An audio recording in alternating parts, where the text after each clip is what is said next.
Hello, friends, and welcome to the PrepWell podcast. I'm your host, Phil Black. And if you have an 8th, 9th, or 10th grader with big aspirations, like the Ivy League, or military service academies like West Point, ROTC, or athletic scholarships, boom, you've come to the right place. My specialty, my superpower, if you will, is preparing families for these competitive programs. I'll teach you what your child should do, when they should do it, and how you can help. So stick around and prepare to out-prepare. Hello, friends, and welcome back to the PrepWell podcast. In today's episode, I want to share what I hope happens to our children once they quote-unquote leave the barn, meaning after they leave home, they go to college, and they start to make their own way in the world. After all, isn't that the whole point of parenthood? To prepare our children to leave the nest and become upstanding and productive citizens of the world? What actually happens after learning from you for 18 years and hopefully listening to and learning from me for 4 years by way of their PrepWell Academy videos? Does anything that we say actually stick? Do we make any difference? Because there are so many lessons to pass on. This is what I hope to explore in this episode. Now, admittedly, my sample size is small, given that the only subjects in this case study are my twin sons. And a sample size of 2 isn't exactly enough to make any sweeping generalizations. But given how much time I've been spending with them over the last few weeks, I thought I'd give it a shot. And by the way, to add some additional data points to this study, I'd love to hear from any parents out there who are seeing their children make the most out of their college experiences. Of course, I've gotten a lot of great feedback over the years from parents who appreciate what PrepWell Academy has done for their families during the college admissions process, but not as much feedback on what happens once their kids actually get to college. Does this stuff actually work? Was anything sticky? Was all this hard work for naught? And part of the reason I'm bringing this topic up is because I've had the blessing of spending a lot of time with my twin sons for the last 5 weeks or so during an extended winter break from college. They're both freshmen in college, they both go to Yale, and they both have had a lot to report on over the last few weeks, sometimes to me, sometimes around the dinner table, or while we're working out, and oftentimes just with each other. And I've been a fly on the wall, taking it all in. And the reason I'm bringing this topic up is because I was struck over and over again by how many skills and strategies and tactics that they picked up during high school, and especially during the college admissions process, that they have now seemingly incorporated into their lives.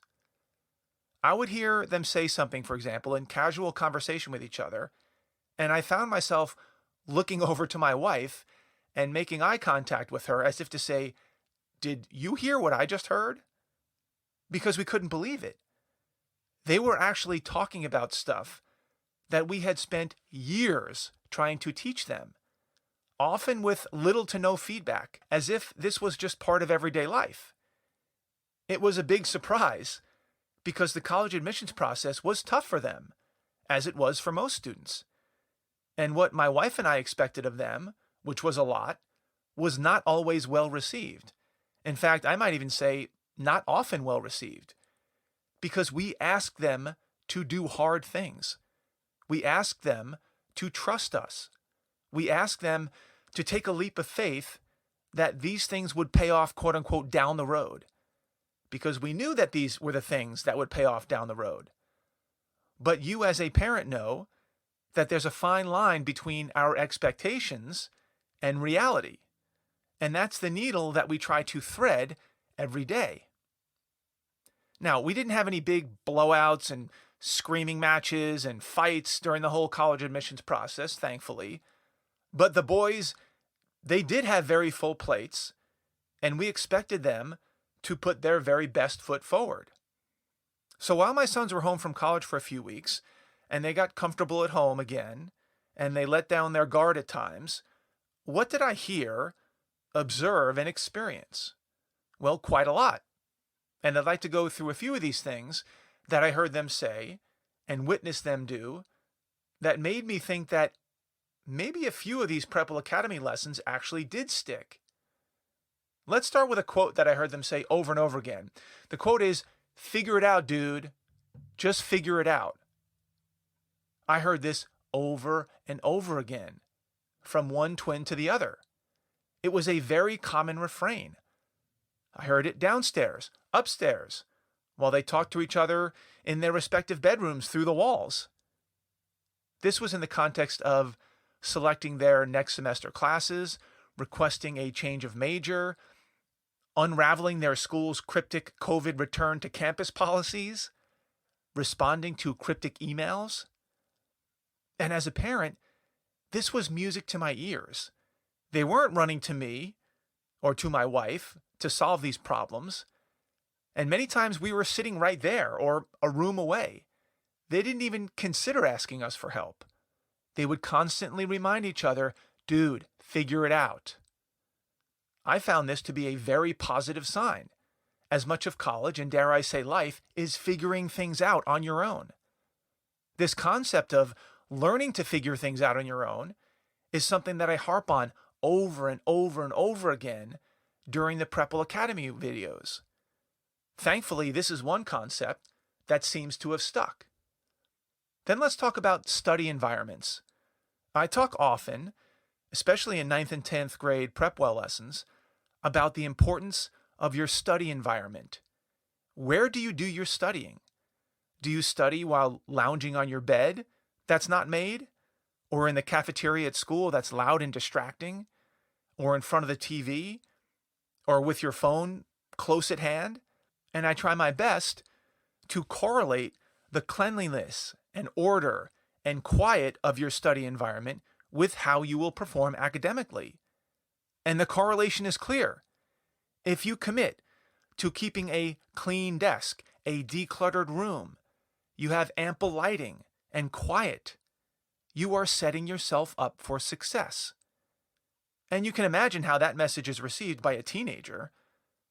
So think of the joy that I found in listening to my son's debate with some vigor at times over who found the better library at school to study in, which was the most remote or the coolest, or the one with the darkest mahogany tables or the oldest book selection, one at the law school that nobody knew about, the one with a working fireplace, the one with best access to the gym, or the one that allowed food and drink. These debates would go on and on and on. What this told me is that they were taking their study environment seriously. It mattered what the vibe was like, how they felt when they were there, and what mood it put them into. This is academic gold, and something that I hope they learn from the constant messaging inside PrepWell Academy. Next was networking. This was a major topic of conversation that I heard them talk about, both together and with me and with my wife. Networking with their roommates, networking with other students, upperclassmen, with their academic dean, with professors, with members of different clubs, other athletes, other ROTC students, parents of their roommates, coaches, business people, dining hall servers, alumni. They were knowingly reaching out and developing relationships with people from every walk of life.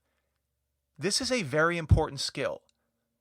For my sons, networking at Yale, and any college for that matter, might be one of the most important long-term strategies that they could possibly work on.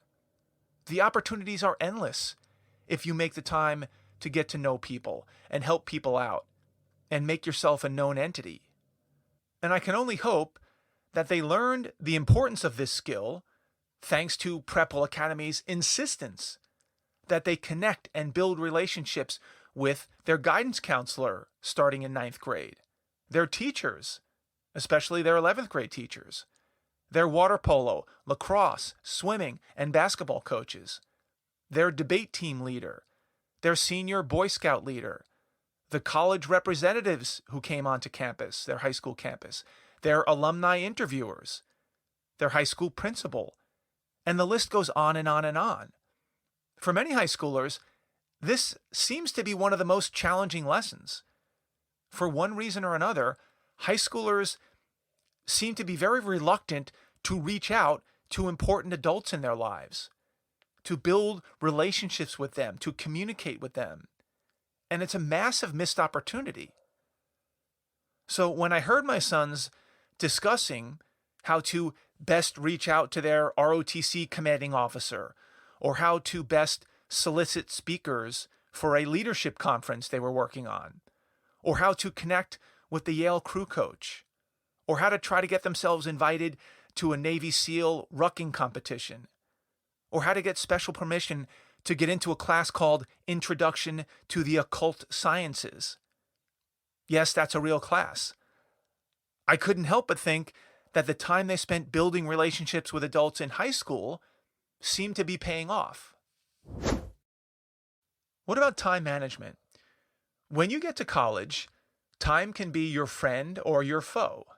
How are you going to deal with having 2 classes a day, maybe even 1 class in a day? And at the outset, this sounds like a great schedule. No homework. Wow, even better. I can get used to this college thing, right? More me time. But soon enough, you realize that you're not in high school anymore and that you're in charge of your own time. And if you choose to spend 16 hours a day playing video games, have at it. No one's going to stop you. But hopefully, in short order, this newfound freedom starts to make you nervous. Why exactly do I seem to have so much discretionary time? The answer probably lies in your semester reading list for all of your classes. You may have dozens of books and articles and documents to read, and papers to write and research to do. And it's up to you to figure out when to read the books and when to write the papers and when to do the research. And if you didn't pay a lot of attention to your high school schedule and how to deconflict sporting events and music class and your AP study groups, then this may be a difficult transition for you because you are now in charge. This is why I have several PrepWell videos that teach time management, that ask you to map out your classes and your tests weeks ahead of time. I ask you to create a test-taking timeline. I'm not doing that for fun. I urge you to hang up a yearly calendar, at least a quarterly calendar, on your wall, so you can see the heat map in your schedule of where the big cluster of tests are, where the activities are. And if you decided to take me up on this advice, you'd be a lot better off, both in high school and college, because you'll have experience with that. So once again, I smiled on the inside when I heard my son tell me that he finally figured out how to solve a potential scheduling conflict with a philosophy class that he wanted to take and crew practice. Through planning ahead, he saw that this philosophy class ended at 3:45, even though he was supposed to be on the bus driving out to the crew boathouse by 3:45. How could he do this? He told me that he did some research. He figured out that that philosophy class was a 200-person lecture class in a big lecture hall, and that he'd be able to sneak out 5 minutes early in order to run down to the bus stop, catch the crew bus, and get to crew practice. He would be cutting it close, but in his opinion, it was doable. Now, that's what I call thinking ahead, doing your homework, doing research, and taking time management seriously. These are the little things that make a big difference when you're on your own. But the practice starts in high school. And lastly, thinking big. PrepWell Academy usually attracts students with high aspirations. And I try to give examples in the weekly video lessons and during these podcasts about students who think big and have big dreams.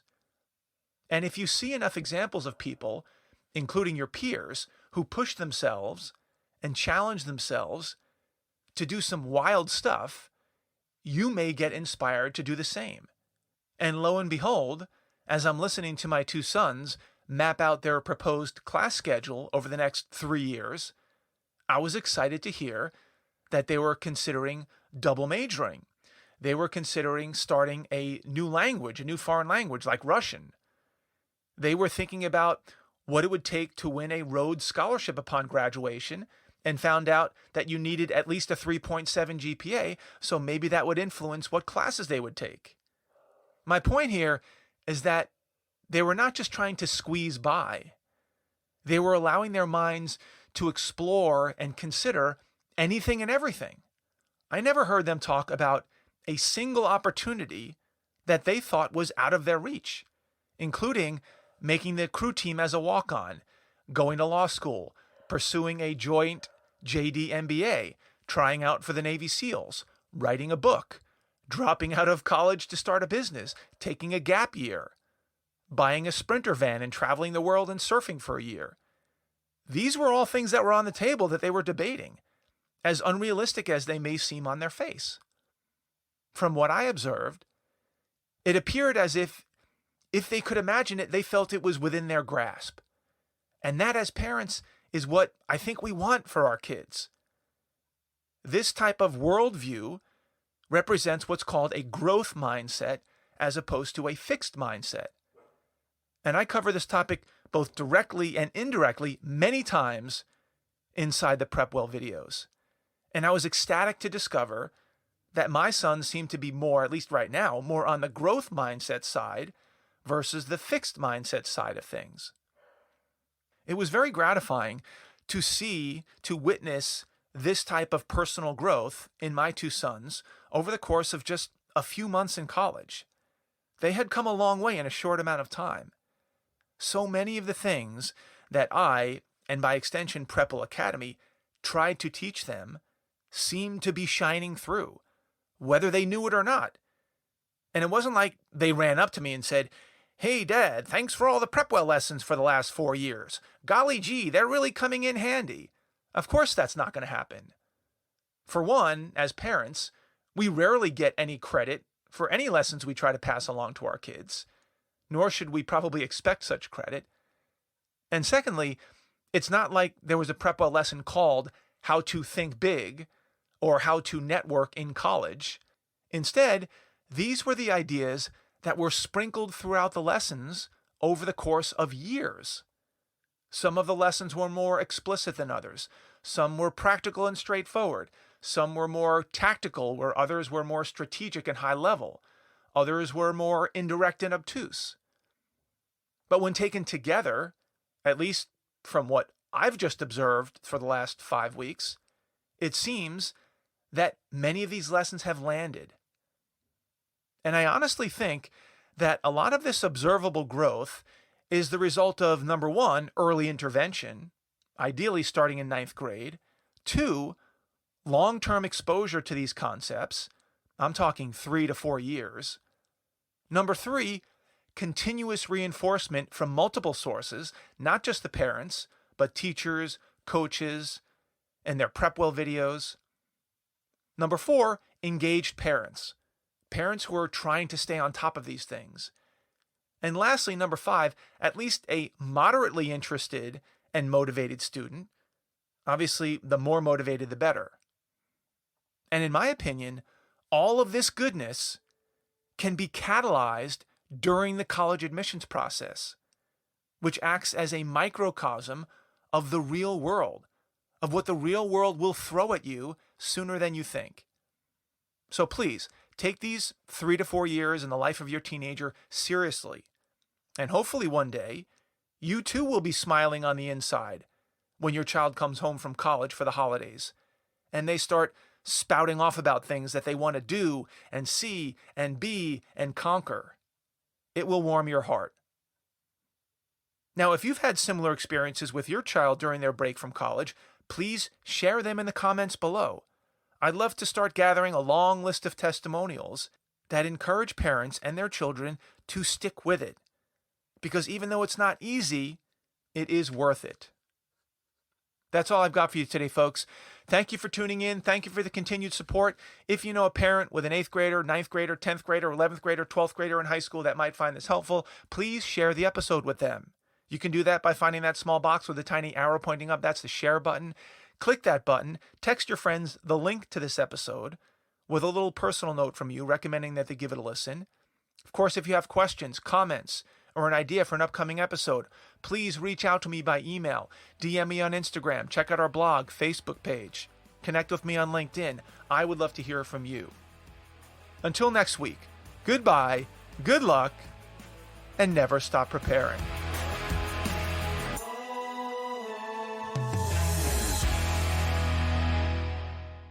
This podcast is brought to you by PrepWell Academy.